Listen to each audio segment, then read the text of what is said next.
Hello and welcome back to the Improvement Season podcast. It is summer, it is hot outside, and Steve is getting one tattoo after another. Isn't it the worst time actually to get some tattoos done, Steve? And hi, by the way, Steve. It's Steve Hall on the other end.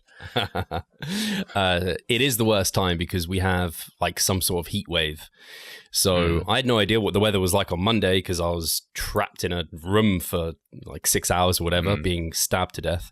And yesterday was beautiful though, and today is quite nice. So I can be in shorts. I just have to wear a long sleeve top when I go out. So it could be worse. Keeping myself busy. And the time actually is surprising. I can't believe it's already Wednesday. And by the time we filmed this, half the day will have gone. I can't believe that it's already summertime and it hasn't been that long ago since we were on the stage kind of together.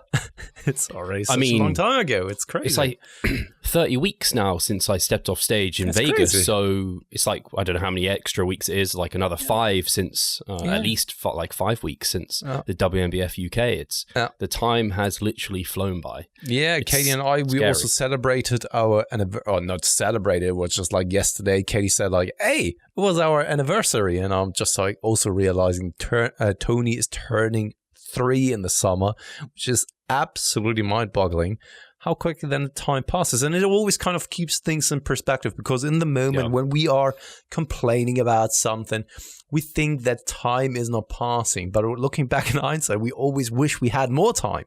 Such a weird thing, actually. Yeah, I think it's when you're distracted. When you're thinking, it's kind of like, I don't know, you're dieting, you're clock watching, when's my next meal? It feels like time just is taking ages to pass. Or you're like in a lecture and you're falling asleep or something. And you're like, fuck, they've only been going 10 minutes. I feel like it's been an hour. Whereas when you're busy, like the time just completely vanishes. Like if you're on like a day out with Katie and the kids, you're not looking at your phone and you're just out and about. And you're like, how the fuck is it now like dinner time already? We've been like, it feels like we've only just like started the day. Speaking of which, I have to tell the story from the weekend. It was just like, and it was an awful situation that led to a great experience, to be honest. And I want to share this story because there's some value in it for the listeners. And I even made a post about it over on Instagram because most of the time, we as bodybuilders and also the people who are listening to us, they are kind of in their small little world and bubble. They always try to actually do everything that they can, right? And whenever something is popping up that is outside of their control, people are easily being stressed out about this, right? And especially when it comes to sleep, being away. So Katie and I, and also Tony, we decided to actually go on a spontaneous camping trip. We actually then didn't book in a camper, so we actually just took our tent with us because we thought like, hey, this is going to be amazing. Weather is actually great. And this was, the reason for this was because I was taking a look at a motorbike 80 kilometers away from Berlin. So we decided to then take that road trip there. Got there and it was an amazing area. It was kind of a winery. And on that day particularly, there was kind of a party going on. So the atmosphere was freaking amazing. It looked like as if you're in Tuscany or so. This was kind of the atmosphere that you would like imagine. People were just like a little bit tipsy, very good and very relaxed atmosphere. The location was freaking amazing. And we didn't know about this. It was just like a spontaneous thing that we decided that we are actually going to stay there. The place though, it wasn't really made for sleeping there with a tent. We didn't know that. So I went to take a look at the bike. Actually was able to pick up the bike. So I took the bike with me up to the camping place or with the place where we wanted to stay at. So we actually then went to bed at some point. And Tony, of course, he's first 2.5 years old, up to 3 years old. We intentionally went to bed a little bit later because of also the sunshine and all that kind of stuff. It was around like 9:30, so 9:30 for people who don't understand that. And we went to bed. Tony was falling asleep after a while, and we could still hear the music from the party. And they told us that they are going to stop the music at around 10. So we stayed there, and they didn't stop the music. And it was freaking loud, right? Freaking loud. And also at the same time, in the tent, you thought that it's still light outside, but it was just full moon. And it was so enlightened in the tent that you thought that there are lights on. So we couldn't really fall asleep. Katie and I tried. So Katie actually went to them and asked for how long they're going to continue. And the fucked up thing is that they were just like doing the accounting, and all of the guests were already gone. So they turned down the music. She came back. And then all of a sudden they're turning up or cranking up the music again. And we were just like, what the fuck? This is not there. And they can't be serious about this. And this was already at 11. So some time passes by. The nightingales started to tweet as well. And we are just like, no, you can't be serious. And nightingales, they just like keep on going the entire night. And also there was kind of a train or railway just close to it, and we just like thought, what is going on? So lots of noises, couldn't sleep because it was still light the entire time. And at 12 we said like, okay, we're now going home. Let's pack our stuff. I actually put on as much clothing as possible because I had to ride the motorbike back home in the middle of the night, and that's not fun on the motorway with not sufficient amount of clothing on, but we did it. So took the ride back home. It took us an hour or so on the motorway, middle of the night with a motorbike. I was shit scared overall. Katie as well. She said she was so freaking scared that something is happening to me. Long story short, we arrived at home at around like 1. I needed then some time to actually heat up again because I was freezing cold. Took me all the way up until 2, and I already got up at 6 a.m. in the morning as well. So only like 4 hours of sleep. I was totally shattered. Moral of the story, though, now looking back, it was still a great experience, even though that it didn't go according to plan. My sleep was shitty. Of course, it was something that interfered with my plans of training, with just nutrition and everything. And yet, here we are. Nothing has really changed. This was life, right? And this is part of your journey. And I know it was a long story now, but I think that it's very, very valuable in sharing that sometimes just life throws unexpected things at you, and you don't have to stress out about this. Of course, I was sleep deprived and stuff, but how often does that happen throughout the year? Maybe this one time. So it's not really a big deal. And I think it's so important to still allow for then times when unexpected things happen. And that's also why it's so important, in my opinion, to make sure that you're ticking off the boxes when nothing stands in your way. And if you then still can't tick off the boxes, then you don't need to complain about the unexpected things that then arise. Yeah, the immediate thing that comes to mind is like it's out of your control. It's like you did your best in that situation, and like ultimately, there's no point stressing about it more. Like it doesn't help. Like if you have no control over the thing that's happened, like there's no point being like, oh, those guys are such dicks. Oh, this is so awful. Blah blah blah. Like you're just reminiscing and you're just winding yourself up further. I can only think of like in my comp prep last season, I had COVID. It's like I couldn't have fucking done anything to not get that. I had to take the hit, and that was stressful. But like a few weeks later, forget about it. It's like, oh, that was just a bump. But the people who, I think it's a good example in that for you, it wasn't a big deal because you are on it the rest of the time. For someone who's like not on it, like, I don't know, it's still not probably a big deal for them, but like they're just not on it the rest of the time. So, but it's those who are listening probably who are on it the majority of the year. If you take a night off, whatever, it's not the end of the world. Yes, that's exactly it. I mean, I always like to zoom out in that kind of instance and bring up the example of like let's just say you have 52 potential weeks where you can train and overload and be on point when it comes to training and nutrition. Does then one entire week or 2 entire weeks, and this was just like one night, does the accumulation of like 1 or 2 weeks really make a difference when you then think about having 52 weeks? It's 2 out of 52 weeks. No, not really. However, it really does make a difference when it's all of a sudden like 20 weeks or so, right? Or even 15. And it's in your control most of the time. And we don't really think about it too often because in the moment we are very, very, also humans are very bad at thinking especially exponentially, but also in the bigger picture of like, okay, I have like 52 weeks, 365 days. And if you're living here in the moment, you always just think like, it's not a big deal if I missed that here today. But you're completely forgetting about all of the other, 30 times before that you thought the same thing. And that's why I very much believe that if it's in your control, you should take control over it. If it's not in your control, then you don't have to stress about it because it was an unexpected thing, but you're making sure to be in control over the entire situation when you can. But if you are not in control, even when you can be in control, and then unexpected things happen, then of course, it's not a surprise that you're not seeing the progress in any kind of endeavor. It doesn't even need to be specifically training or nutritional related. It's funny. It's kind of like a false, is it a false dichotomy? I don't know if that's the word, but those who are likely to stress about such events are the people who don't need to. And the ones who aren't stressing about it are probably the ones who need to stress about the rest of the shit that's going on.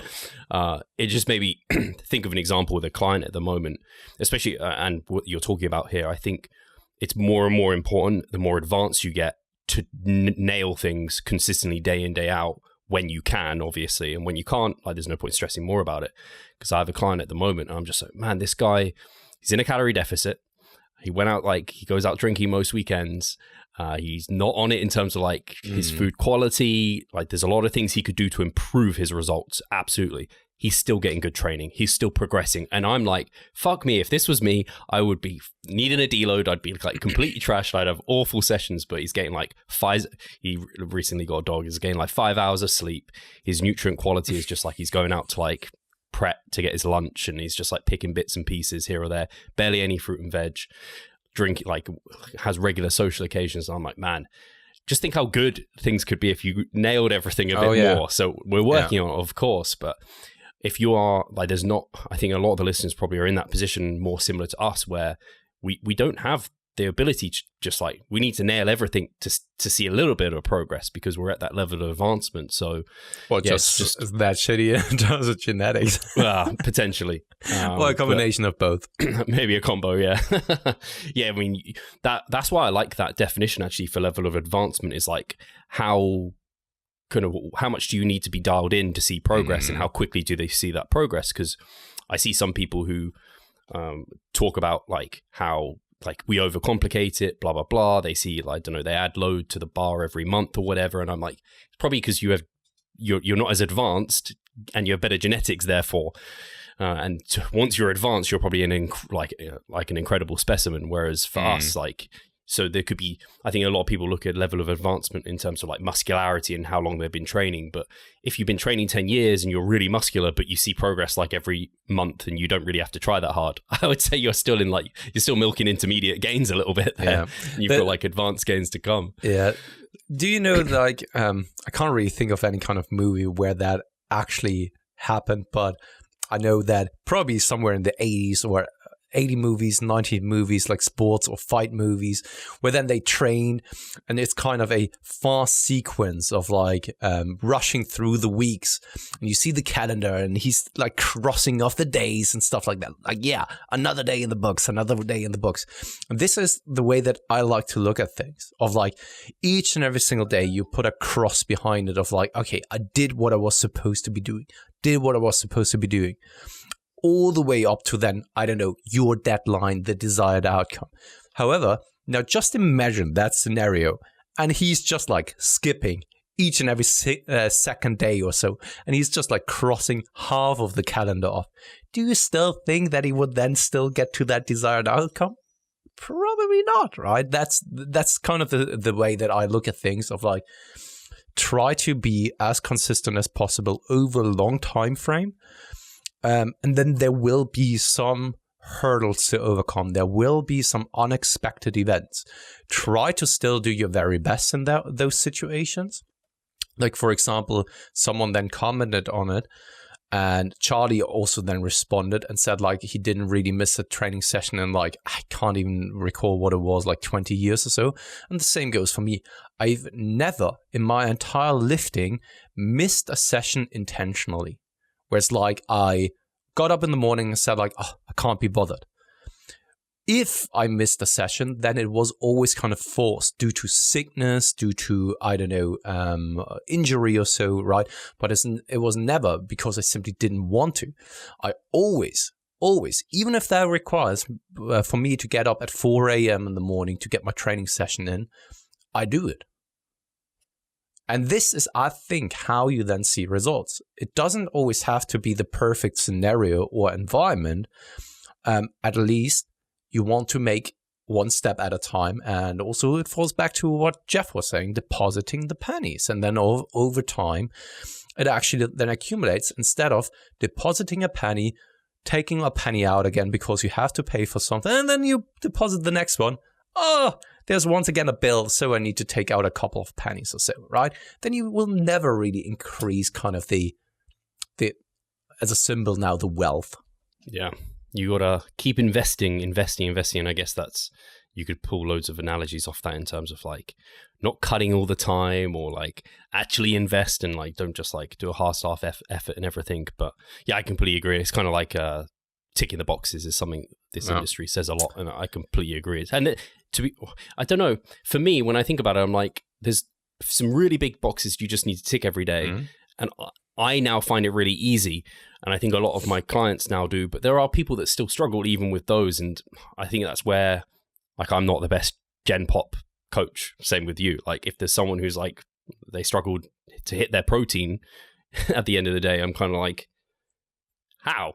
Like, I could help them, but it just, I'm not, I find it hard to relate. Yeah. Or someone who considers skipping a session, I find it hard to relate. Like, it doesn't compute for me to skip a session. I do everything, like you said, in my power to try and get it in. If I can't, then I'll make it the next time possible. I think you're bringing up a good point, because this is something that I struggle with as a coach as well sometimes.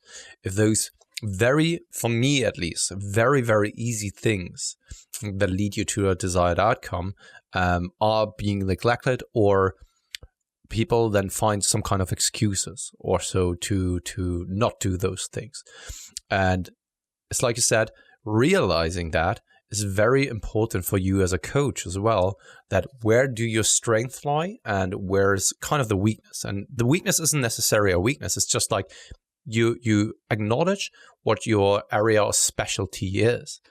And that is something that, for me personally, I can, of course, help some people to some extent with that. But when it comes to the strategies that people use who are typically working with a lot of Gen Pop athletes, these are the strategies that I don't really have or think about, right? Because I never really needed to think about it too often. Of course, sometimes you are working with someone who is like that, but often this doesn't really lead to the results that individual would like to, because there's a discrepancy of who it is that I am as a coach and who it is that they need at their side. Yeah, and I think that's important for, like, if you're looking for a coach, try and find someone who is like helping people like you, but also as a coach. I guess when you're starting out, at least for me, when I started out, I was helping like everyone under the sun, because that's kind of how you might have to get started depending on your situation. I was just trying to help anyone who I could try and help. But over time, I developed kind of enough of a profile, and people are aware of the type of person that I want to help. My content was better targeted towards them potentially. And to be fair, this is also a way to figure out what field you're good at and what demographic you can actually help the best. And sometimes this can also change, right? It doesn't have to be that you specialized in one field and that you're stuck in that field for the rest of your career. It can also change. Same as you are changing as well as a person as overall, right? So speaking of which, Steve, so my athlete Sam, he had a question this weekend in my check-in, or in his check-in rather, about what has been the biggest epiphany around training and nutrition for me. And I had a very, very hard time actually answering that, because I said that it always depends on the context itself, because there's not just like one thing that changed everything for me. And I would like to know, what has been your kind of biggest epiphany, maybe in the immediate short term, but also long term maybe? Hi guys, Steve here. Just wanted to take a moment of your time to remind you of our online coaching service. At Revive Stronger, we pride ourselves on providing personalized service that will take your physique and knowledge to the next level. If you're interested, check the description and sign up. Oh, it's a good question. I think I'll think of a broader one, and then one, when you ask the question, this is the one that comes to mind immediately that's maybe more recent. So the kind of broader one, I think for me, was this thought behind that Brian Miner introduced in terms of there's like an overload threshold. It's not like if you do like 100 by 10 on whatever lift today, and that's hard, that next week that's no longer going to produce hypertrophy. Oh, that's good, yeah. For me, that was very helpful and essentially it kind of talks to being kind of submaximal and not having to like go to failure every time. And because that's how I used to lift as like when I first got into the gym, it was like every week, okay, the next dumbbell's up. And little did I know that was like more than a 10% increase in load. And it's just like ridiculous once you get past like the novice stage to be able to do that. So once I kind of realized that and I could work submaximally, like that ultimately changed the game for hypertrophy training for me, along with specificity, because I was doing power building and I was like trying to do like these heavy singles and squatting, low bar and deadlifting all the time. And I was just like hitting my head against a brick wall with hypertrophy and strength and not getting anywhere. So those would be like the big like epiphanies across my training career that made the difference for me in terms of hypertrophy. The more recent one, which I think is a more advanced concern, relates to some of the elements of like SFR and just actually understanding kind of in a session the pump disruption of that muscle group and whether or not I've got a decent training stimulus. Because once I understood that better, it allowed me not to just add, because very often I'm recovered on time for training sessions. It's rare that I'm going into a session sore. It's rare that I get very sore. So now with the idea of, oh, my quads like feel like they're just swollen up like a fucking balloon, adding a set, yeah, sure, I was recovered for this session, but in the context of how they are at the moment, I've overloaded them. They're definitely gonna like hypertrophy. I don't need to add more in this scenario. So that saved me from myself almost, where I was just like, yeah, more is better. Whereas once I had those kind of understandings of pump and disruption, I would say it's more of an advanced thing to think about and for trainees to have within their training sessions. That helped me just also pick exercises a little bit better and auto-regulate my training volume much better than I previously had, and individualize it to actually different muscle groups and things like this. These were some great answers, to be honest. Oh, good. Like very much like that. And I haven't really thought about the progressive overload topic, but this was a very big one for me as well. Yeah. And also then with the volume progression, and just like it falls back basically to the Brian Miner progressive overload thing, isn't it? Yeah. So I think that this influenced a lot of your decision making now moving forward, of like, okay, once I hit certain intensity, you're still inducing a high level of hypertrophic disruption, and you don't just drop back to baseline the next week only because you did it once. Yeah, and it's a case of like, listen to your body. Like I have clients who they're so fixated on, I don't know, the literature and what they know, that they don't actually listen to how they're feeling and responding. They're like, I don't know, I'm doing this many sets for my quads. It just doesn't seem like, they're like, oh, but the average lifter in literature does this or whatever. It's like, they can't possibly, they're not growing at their max rate. Like, why aren't we adding sets? And I'm like, yeah, but how are your quads feeling?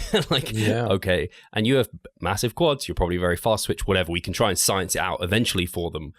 So I think, people, I think when they get into the scientific literature sometimes and like evidence-based training, they forget actually to individualize it to themselves, which I think everyone has to learn at some stage. Like, I don't know, I think you've talked about it really well before about your calorie intake. It's like, so a lot of people, sometimes it looks low, but you like there's a bell curve and you might be at one end of it and someone else might be at the other end of it. Like it's individual, and you have to take the data at hand to what's being indicated. Because I mean, me and Pascal, let's say we're the same height, weight, activity, put us both on 4,000 calories. One of us is going to gain a lot of weight quickly and the other one's going to gain appropriately, whatever. So it's kind of one of the individualization in a sense. Absolutely. Wholeheartedly agree. And once again, very well put. And also going back to what it is that you said, and this is something I think that we've talked about not that long ago, that people or not, I don't always want to say people because that just like generalizes it. But some individuals, they haven't really ever maybe thought about or learned to listen to their own body.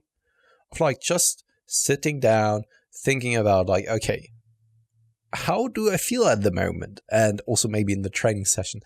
And very rarely do people do that because it's not very often taught as well.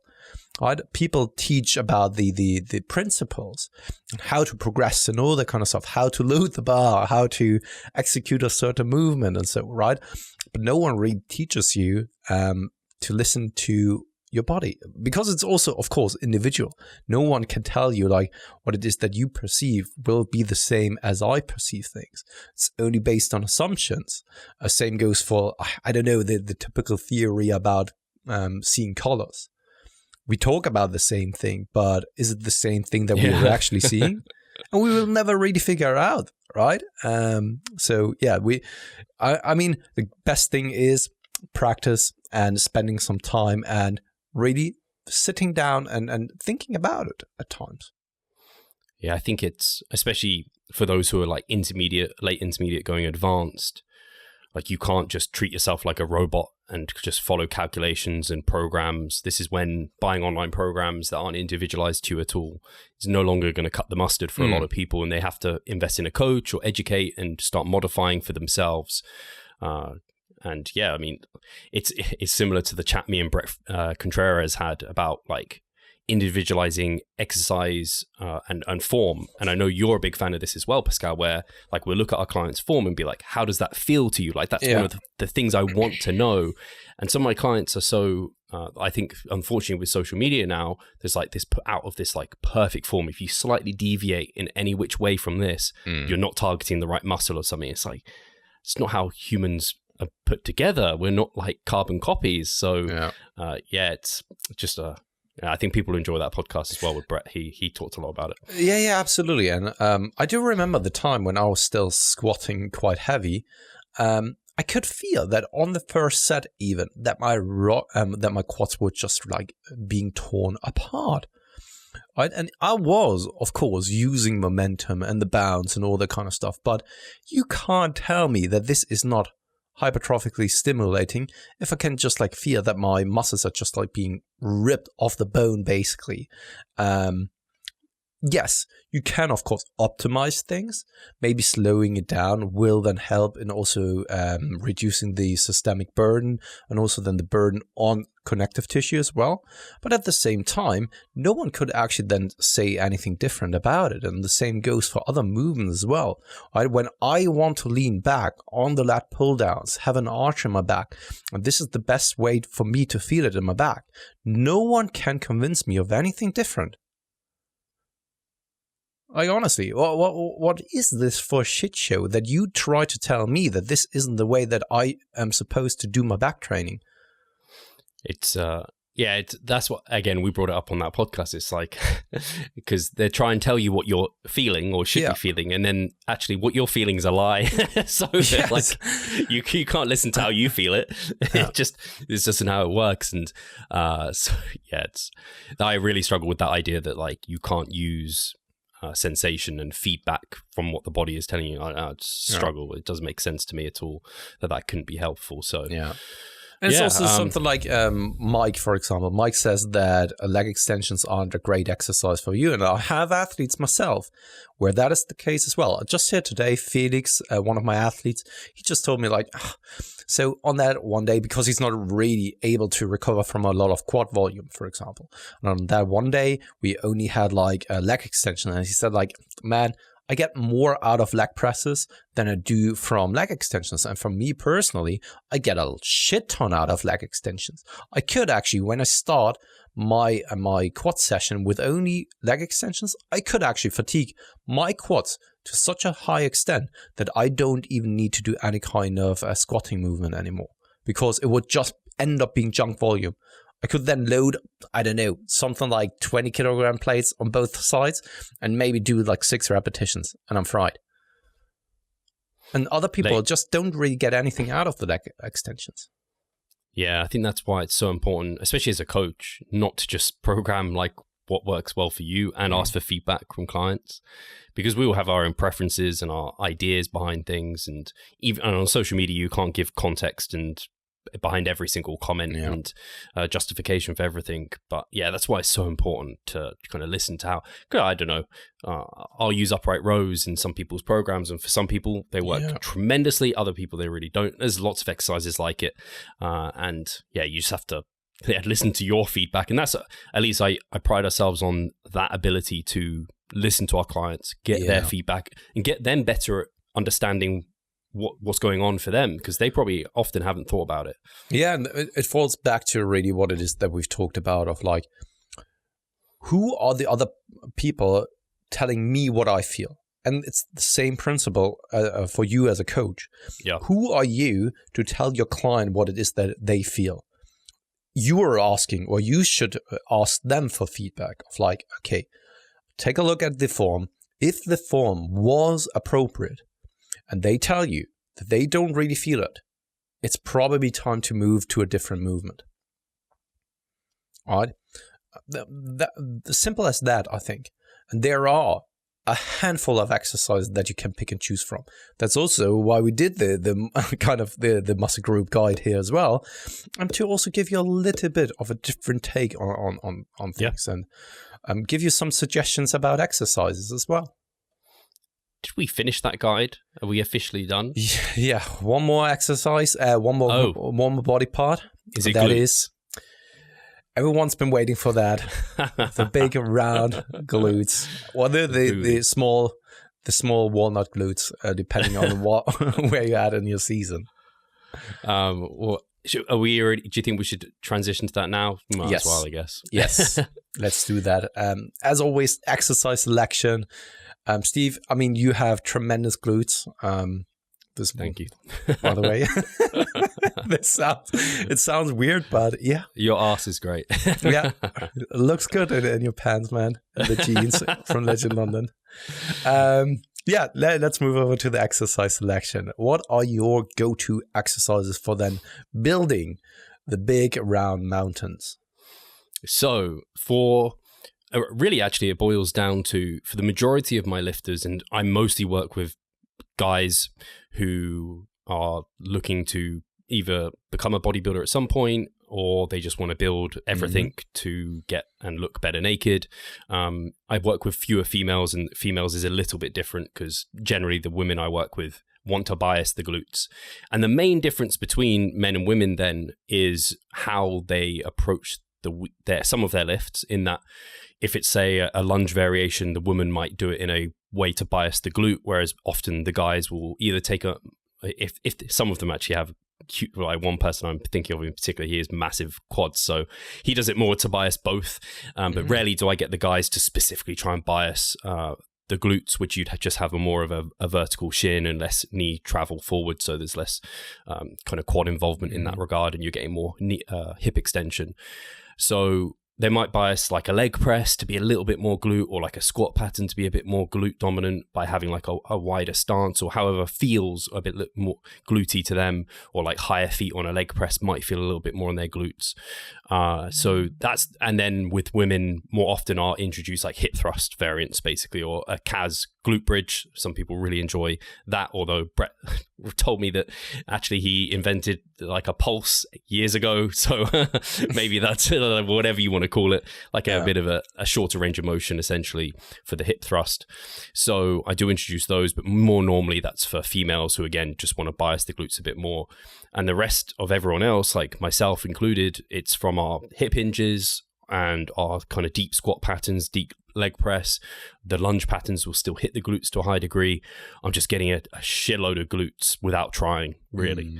And then, like I said, in the rare occasion, there's a guy who has tremendous hamstrings and tremendous quads. We might try and bias things more to hit the glutes. So, I don't know, you could do an RDL and say, right, actually, normally I'm strict and I like hips high and hips moving back and don't bend your knees, but maybe we want to bias the glutes a bit more. So I let you kind of have a bit more, your hips could come down a little bit more, and I'm less strict about that because that might bias the glutes a bit more, but it's super rare that happens. So basically bread and butter movements in terms of quad and hamstring movements, and then maybe throw in some hip thrusts. Okay, and what about kind of SLDLs, RDLs? Is this also kind of your bread and butter movement for then the glutes?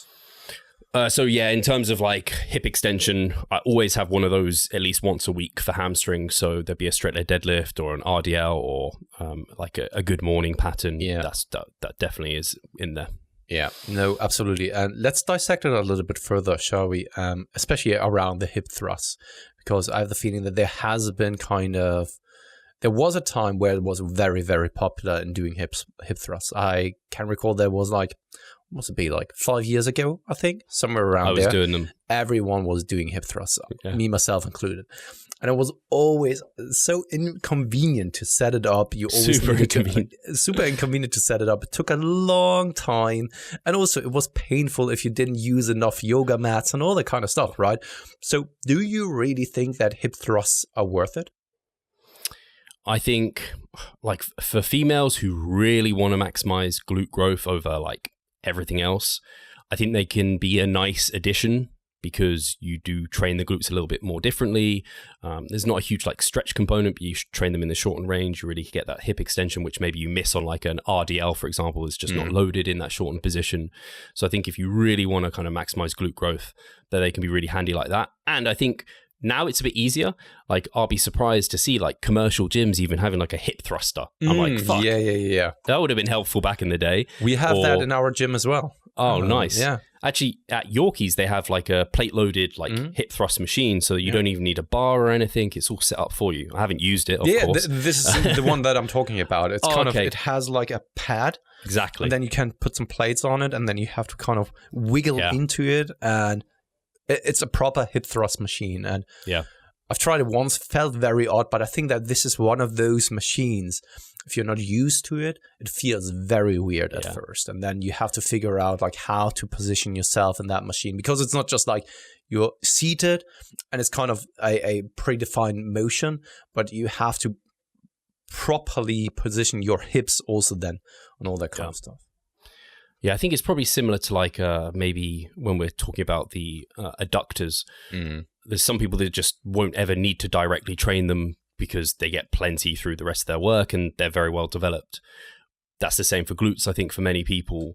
But if you really want to maximize your glutes, or you have lagging glutes, maybe throwing in some like hip thrusts would be beneficial for you. So a question then, do you think that for male competitors, of course, that's included when it comes to men's physique, classic, and also bodybuilding, when they are doing things such as SLDLs on a frequent basis, that this is enough for the glutes, or do they have to specialize or even put more exercises in there? Because right now, for me personally, most of the time, I only have like a hip hinge movement on one day. The other day, it's only leg curls. And I haven't yet seen that this was a limiting factor for the glutes. I think most don't. Most guys, you'll get it's kind of like, I don't know, again, like the adductors or like the lower back. Like not many people isolate like training their lower back because they just get shitloads through axial loading movements. So I think the majority of my males definitely don't isolate further than just doing their big compound lifts. No, absolutely. And one that we haven't touched on is hyperextensions. In my opinion, I very, very much like to throw in hyperextensions because it's a very easy to recover from exercise, systemically speaking, and also physically speaking in general, right? Because you can't really use a lot of load and you can really nicely isolate in quotation marks, isolate the glutes. At least most of the time, when people are having issues around like SLDLs, RDLs, maybe having some back issues, often hyperextensions is still something that they can do. Yeah. Also something that you can then use in something like a deload, for example, in exchange for then the SLDLs or RDLs, which kind of relatively targets the same musculature. And I think it's a great exercise overall and often neglected by male competitors or just males in general. I weirdly group that into a hip hinge just because it's so similar. Whenever I think about hip hinges, I think about a back extension. But yeah, if you've got I'm thinking of some back extensions are just really poorly made. It's unfortunate. The one I've got one at Yorkies and I wanted to be using it, but it doesn't have any support for the ankles. So like you lean over and then your legs just come out. So I just pop out of it. So I can't use it. Yeah. So it's actually, I think it's a rarer machine, like to have a good one at a gym. But I agree with you. Like it's minimally, like the axial loading's very minimal. It's actually hard to try and load it heavy. It's just awkward to try and do so. So you have to do it quite slow, controlled. Yeah. You can't go super heavy on it. I will say if you start doing it, you probably only need like a set, because you do get quite a heavy stretch. So it can fuck you up quite a bit. But it's nice because you can also do that a little bit to bias like more hamstring versus glute if you wanted to too. So yeah, for women tend to use it really well because it's quite popular. I think males can use it. This is one of those movements where at the top, a peak contraction, you really want to make sure to squeeze the glutes as hard as you can. And by the way, it has a nice effect. If you have that arched position in there as well, you're kind of training the erectors to some extent as well. You can also make it a little bit more glute dominant in that you are slightly rounding your back as well. Yeah, absolutely. I agree. Cool. Anything else that we haven't really touched on? I guess, I mean, I don't program like, unless maybe someone, if someone says to me they have a really good glute kickback machine, they get a really good SFR from it, whatever, then I'll program it. But it's not something I will think, I want to, like, it's on my mind to program. It's more the exception rather than a rule, right?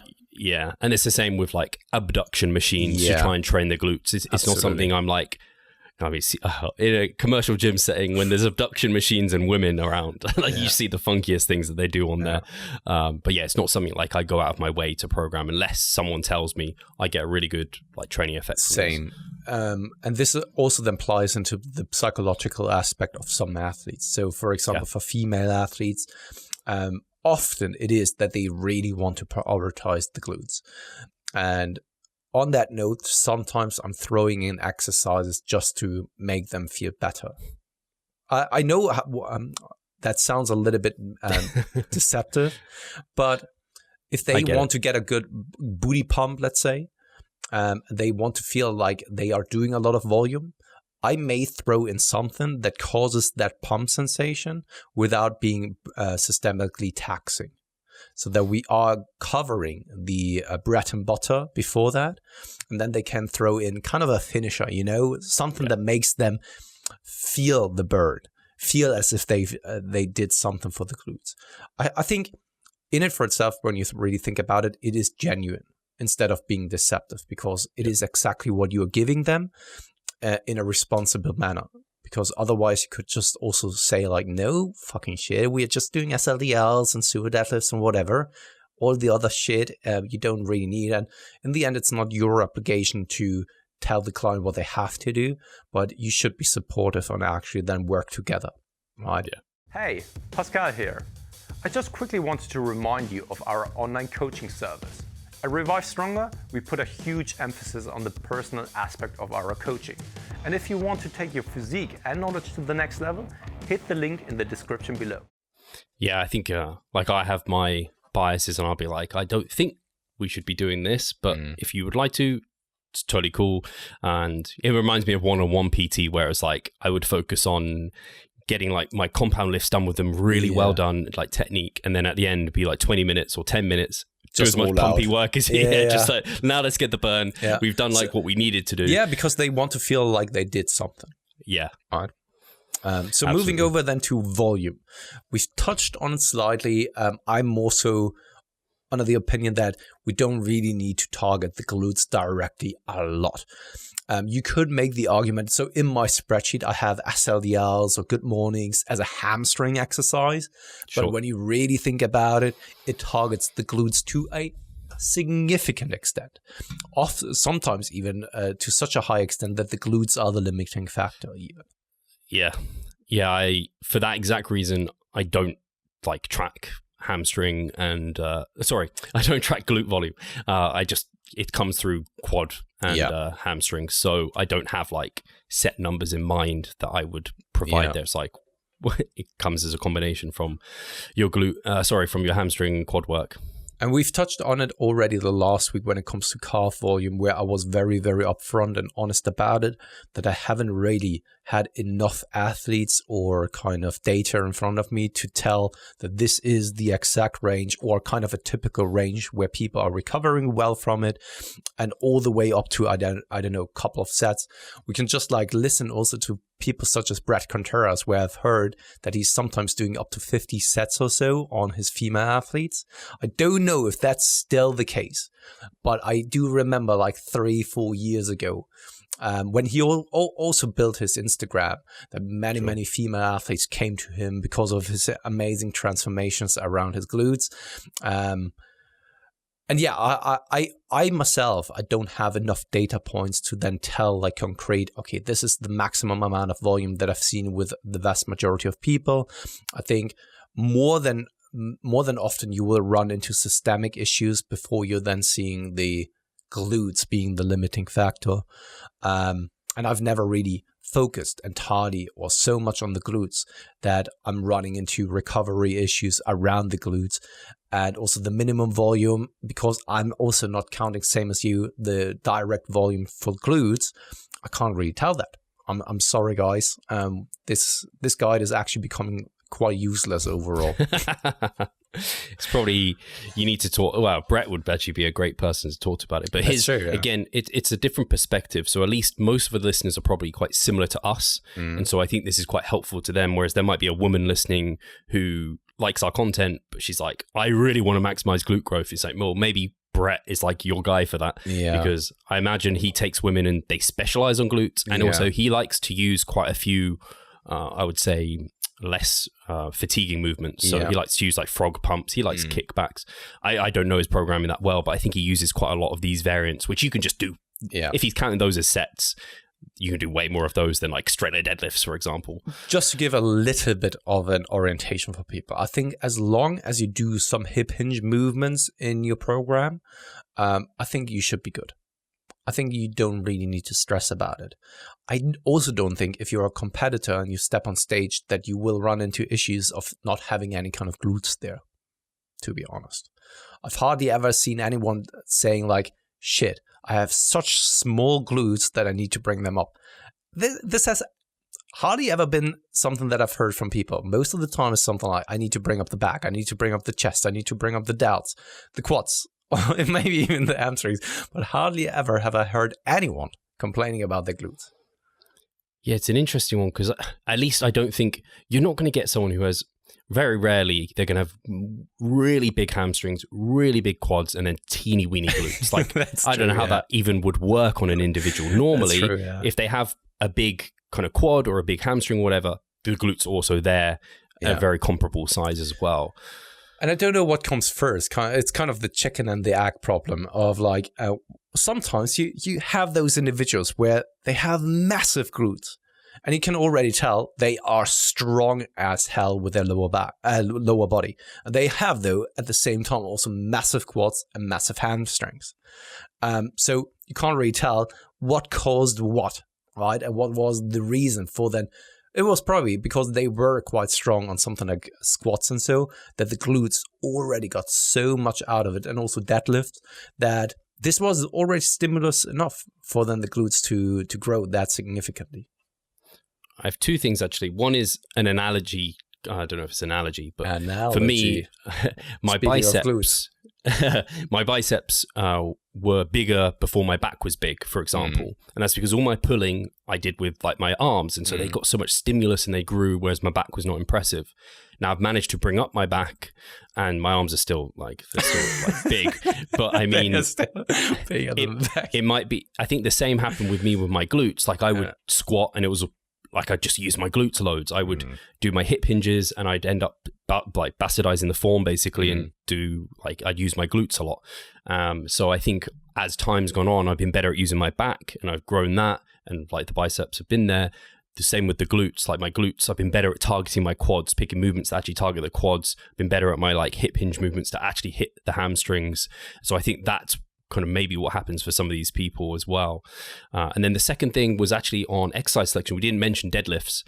I kind of put them into hip hinges, but like a sumo deadlift, for example, I know some people like to say that that's not like massively using the glutes very much, but I think if you cue it correctly and the individual like says like my glutes feel like ridiculous while performing this movement, like even deficit sumo deadlifts or deficit deadlifts in general, those sort of things, they can be pretty decent. To be fair, high repetition deadlifts, while they are systemically extremely taxing, they are also very, very intense on the glutes and the hamstrings. At least that's my experience on them.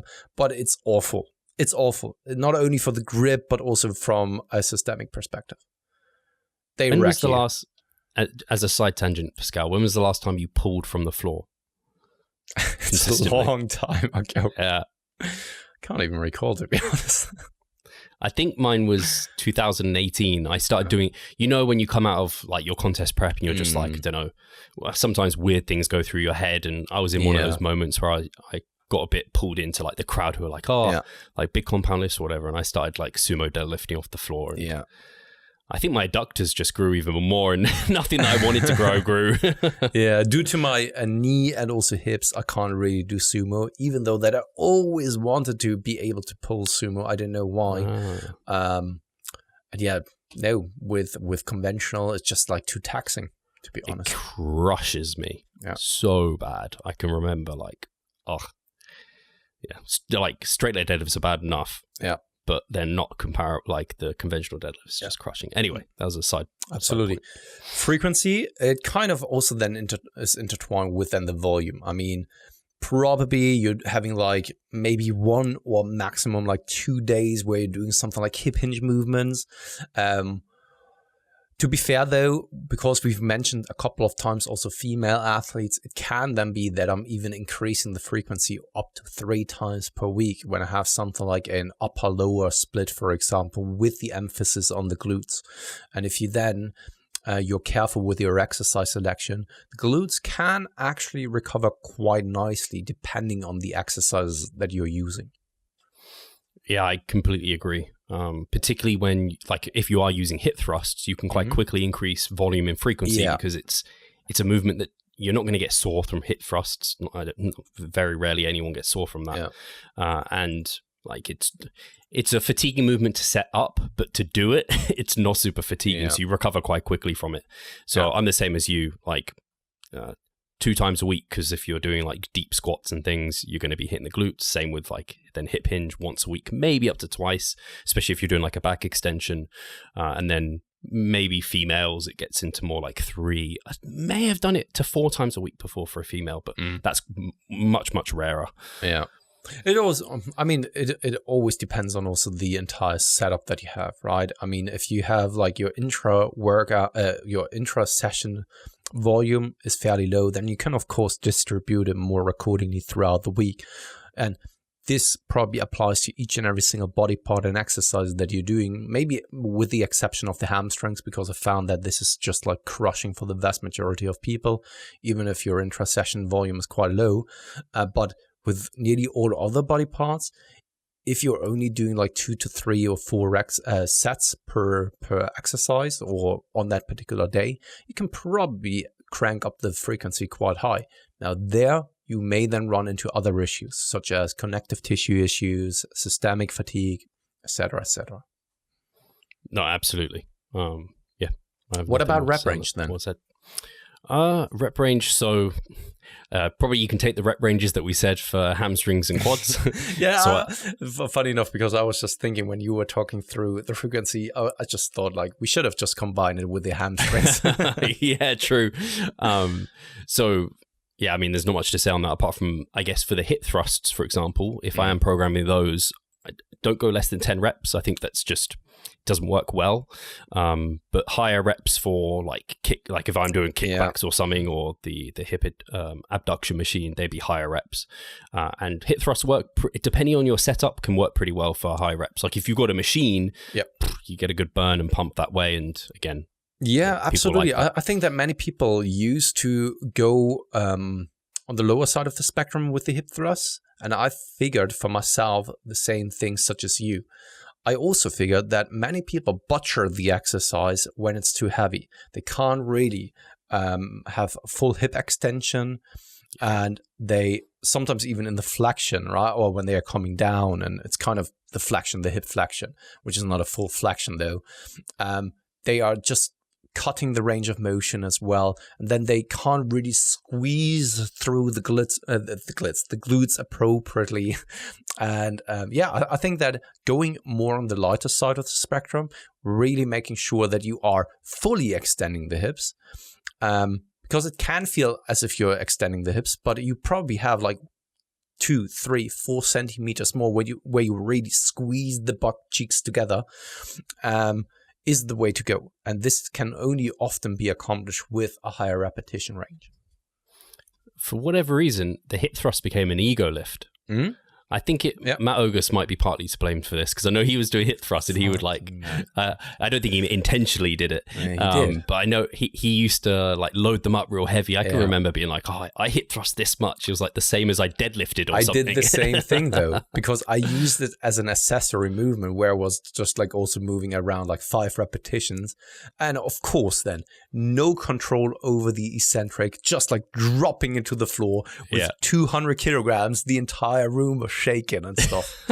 So yeah, and then it's even more of a pain to set up. Like, putting all those plates on. Geez, it was awful. Not fun. I don't know what I was thinking when I was young. But I think as well, I don't know, I view it as more of it's an isolation movement essentially for the glutes as best as you can. So generally you want to go lighter, you want to focus on mind muscle connection, all those things you talked about, like full extension. So yeah, lighter makes sense to me as well. Tips and tricks and things to avoid. I mean, as always, we've touched on a lot of things already, especially now around the hip thrusts, because mostly the glute exercises that we've talked about was the hip thrust. Yeah. I think that one of the things, and this is something to elaborate on what we just brought up, is like ego. I think once again, this body part, if you don't really, or if you're not really using it with a heavy compound lift, leave the ego at the door. Don't load it too heavily. If you really want to feel the glutes, then go with a lighter option, higher repetition work, especially the glutes. You can really get a gnarly pump on that body part. So maybe going a little bit lighter, and also not being afraid of actually sometimes experimenting a little bit, see what works for you. And also then when it comes to something like split squat variations, you can make a lot of the movements that you're using for the quads into also quite glute dominant movements. Just as a quick example, there's this one single leg press machine at that one gym. It's kind of the one where you're seated upright, and then you're pressing it kind of in a slightly inclined fashion, you know? Yeah. There, I get often a massive DOMs in my glutes.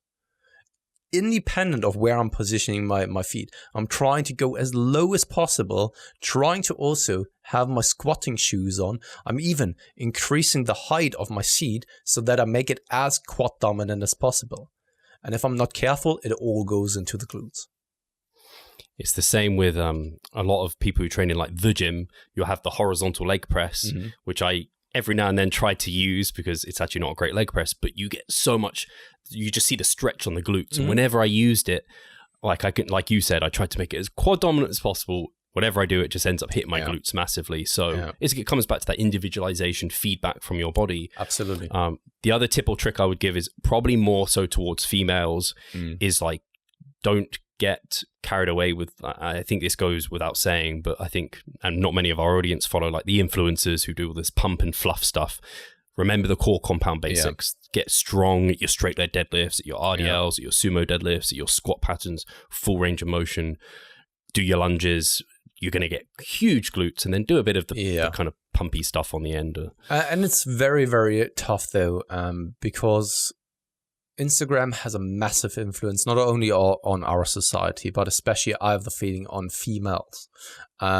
We aren't really working with a lot of female athletes, but the ones I have worked with, often they are sending me some kind of Instagram profiles or things that the pros are doing, and they are asking me of like, why aren't we doing what they are doing? Take a look at her ass. she has, or take a look at this transformation, right? And then you need to come up and justify even your programming and all that kind of stuff. And don't be fooled and blinded by what it is that you see on social media, and by that be tempted to actually use what you said, just Steve, fluff work. Because of course you could end up with 50 sets for the glutes. I'm not now specifically talking about Brad, but just as an example, you can actually use 50 sets. But this may be a lot of wasted time, a lot of wasted effort, when in reality you may get the same results with 15 sets of heavy ass like hip extensions and so. Yeah. A good example of this is Jess. She had a glute transformation that we did ages ago when I worked with her, and her we did none of that stuff, and her glutes just fired up. But this is also, I think glutes are fairly like every muscle, but the women you see online who have these amazing glutes, more than likely they have fantastic genetics for glutes. Like I will see women online, and I don't know. This sounds weird, but I've somehow seen this, and someone will ask, like, what do you lift for like glutes and stuff? And some of them will just be like, I don't train. Like they have like great glutes and they just don't train. Don't tell me how I come across these comments. I can't even think how I come across them. But one friend of mine, who you also know, but I don't want to actually say the names, right?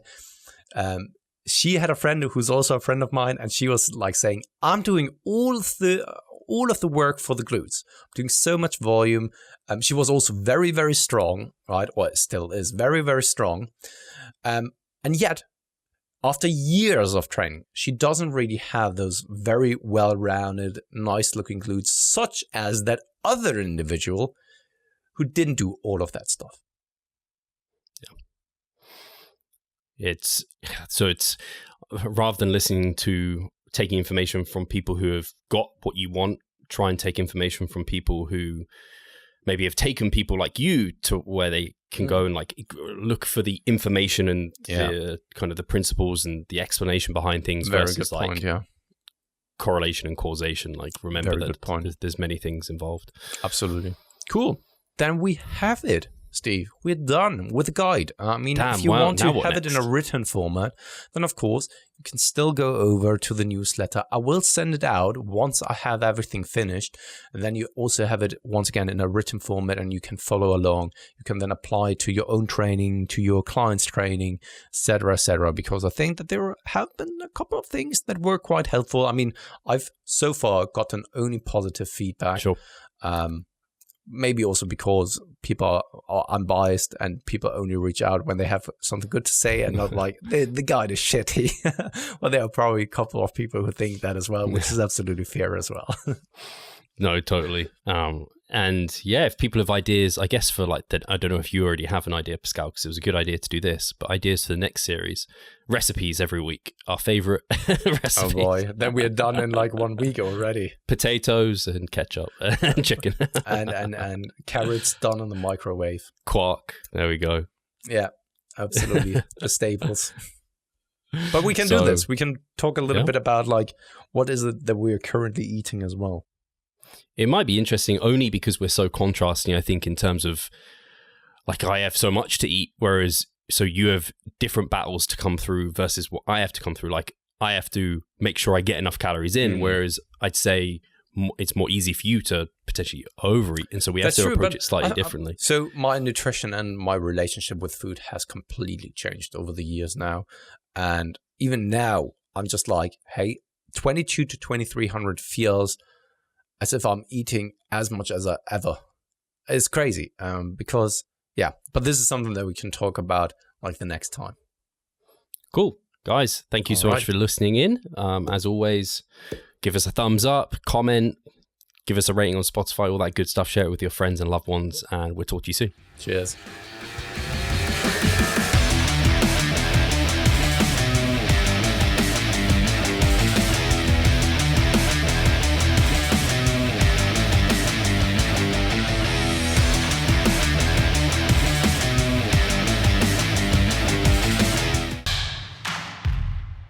So I'm Steve Hall, founder of Revive Stronger and a coach of Revive Stronger. My name is Pascal Steve. I'm the co-owner of Revive Stronger and also a coach, of course.